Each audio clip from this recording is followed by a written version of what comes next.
One, two, three, come on!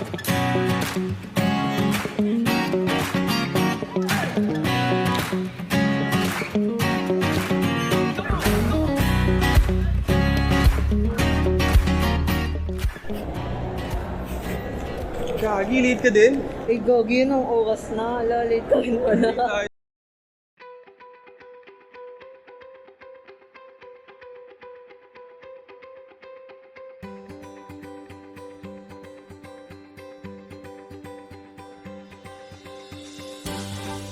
What do you appreciate most in you? Para sa akin is yung Foundation Week kasi marami siyang events na nangyari.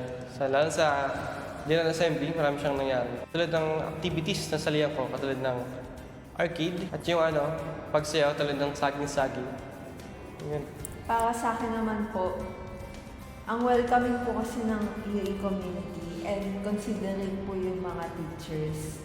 Marami man pong challenges, pero it encourages growth naman po sa akin.